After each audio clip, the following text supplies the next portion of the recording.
ఆయనకు వివాదాలంటే ఇష్టమో లేక వివాదాలకే ఆయనంటే ఇష్టమో తెలియదు కానీ డాక్టర్ తాటికొండ రాజయ్య ఎక్కడుంటే అక్కడ కేర్ ఆఫ్ కాంట్రవర్సీ అవుతుంటారు. రాజయ్య నిత్యం కాంట్రవర్సీల్లో మునిగి తేలుతుంటారనే అపవాదు ఉంది. ఈ వివాదాల నేపథ్యంలో చిన్న పిల్లాడిలా మారిపోతూ కన్నీరు పెట్టుకుంటుంటారు. ఆ క్రమంలో ఆ పార్టీ నుండి ఈ పార్టీకి, ఈ పార్టీ నుంచి ఆ పార్టీకి మారుతూ సెంటర్ ఆఫ్ పాలిటిక్స్గా మారుతుంటారు. ఇంతకీ రాజయ్యపై ఉండే ఆరోపణలేంటి?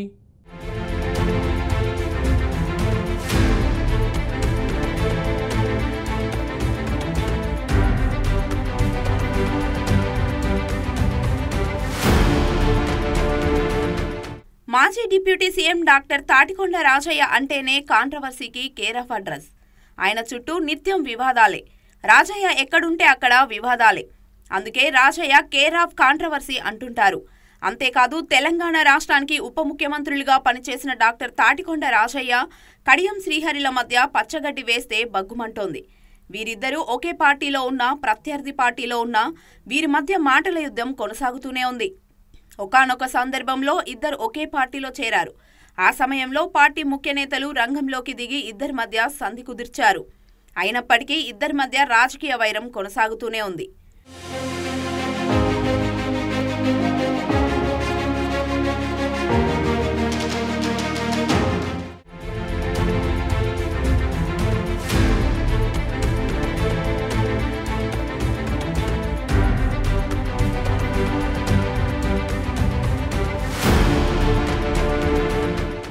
అయితే ఇటీవలే ఎమ్మెల్యేల పార్టీ ఫిరాయింపుల వివాదం కోర్టులో ఉన్న నేపథ్యంలో స్టేషన్ గన్పూర్ నియోజకవర్గంలో ఉప ఎన్నిక వస్తుందనే ఊహాగానాలు ఊపందుకోవడంతో వీరి మధ్య మాటల యుద్ధం పెరిగింది.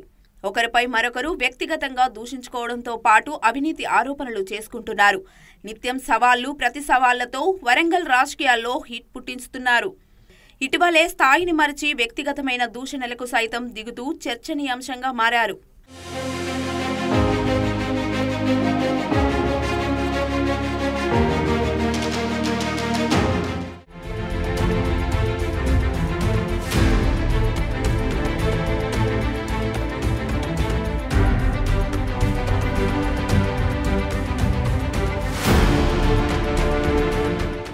ఇక రాజయ్య డిప్యూటీ సీఎంగా ఆరోగ్య శాఖ మంత్రిగా ఉన్న సమయంలో పలు అవినీతి ఆరోపణలు వినిపించాయి. ఆరోగ్య శాఖలో అవినీతి ఆరోపణలు రావడంతో 2015లో కేసీఆర్ రాజయ్యను మంత్రివర్గం నుండి తొలగించారు. అప్పటి నుండి రాజయ్యను పార్టీలో పక్కన పెట్టారు. అయితే 2018లో రాజయ్యకు స్టేషన్ గన్పూర్ నుండి బీఆర్ఎస్ పార్టీ టికెట్ ఇవ్వడంతో అక్కడి నుండి రాజయ్య గెలుపొందారు.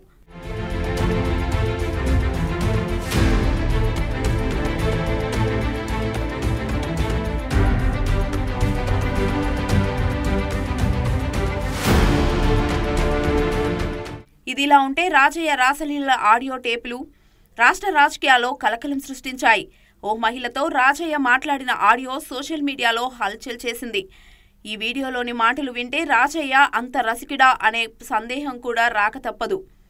రాజయ్య ఆ మహిళతో ఫోన్లో మాట్లాడిన విధానం చూస్తే కొంటెగా, చిలిపిగా ఉండడంతో రాజయ్యపై తీవ్ర విమర్శలు వెల్లువెత్తాయి. ఆ ఆడియోలోని మాటలను విన్న బీఆర్ఎస్ అసమ్మతి, తన వ్యతిరేక వర్గం నాయకులకు ఆయుధం దొరికినట్టయింది.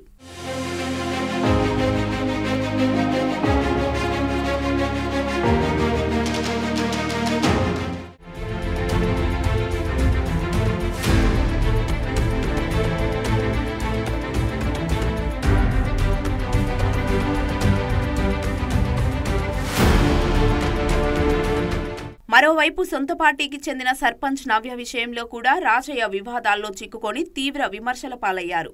ఆమెను లైంగికంగా వేధించారనే ఆరోపణలు వెల్లువెత్తాయి. అయితే వారి మధ్య రాజీ కుదుర్చేందుకు పలువురు ప్రయత్నించారనే ఆరోపణలు కూడా వినిపించాయి. చివరికి సర్పంచ్ నవ్య తన భర్తపై కూడా తీవ్ర ఆరోపణలు చేశారు. తన భర్తను రాజయ్య డబ్బులకు లొంగదీసుకొని తనను మానసికంగా ఇబ్బంది పెట్టారని ఆరోపించారు. ఈ వివాదం కొన్ని రోజుల పాటు సీరియల్ స్టోరీని తలపించింది. ఈ నేపథ్యంలో రాజయ్యకు ఎమ్మెల్యే టికెట్ నిరాకరించింది పార్టీ అధిష్టానం.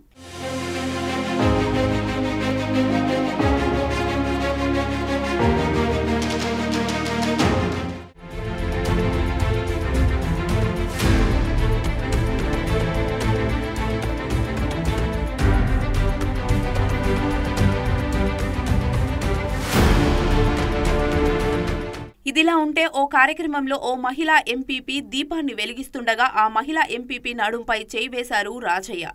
అయితే దీపం నుండి ఆమెను కాపాడే ప్రయత్నం చేశానని ఆడియోను చూస్తే అర్థమవుతోంది. కానీ అప్పటికే జరగకూడని నష్టం జరిగిపోయింది.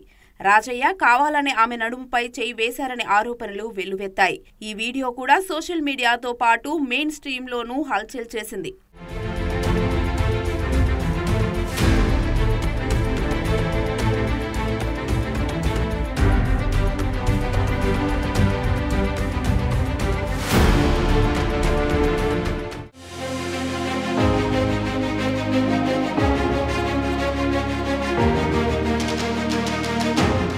ఇలా ఈ వివాదాల నేపథ్యంలో రాజయ్య చిన్నపిల్లాడిలా మారిపోయి తనపై కుట్రలు చేస్తున్నారని మీడియా ముందు కన్నీరు పెట్టుకున్నారు. అయితే ఇన్ని వివాదాల మధ్య రాజయ్య రాజకీయం ఒక అడుగు ముందుకు 2 అడుగులు వెనక్కి అన్న చందంగా మారింది. వరుస వివాదాల నేపథ్యంలో ఒకానొక దశలో రాజయ్య రాజకీయ కెరీర్ ముగిసినట్టేనా అనుకున్నారు రాజకీయ ప్రముఖులు. కానీ రాజయ్య రెట్టించిన ఉత్సాహంతో రాజకీయాల్లో నిలదొక్కుకోవడం విశేషం.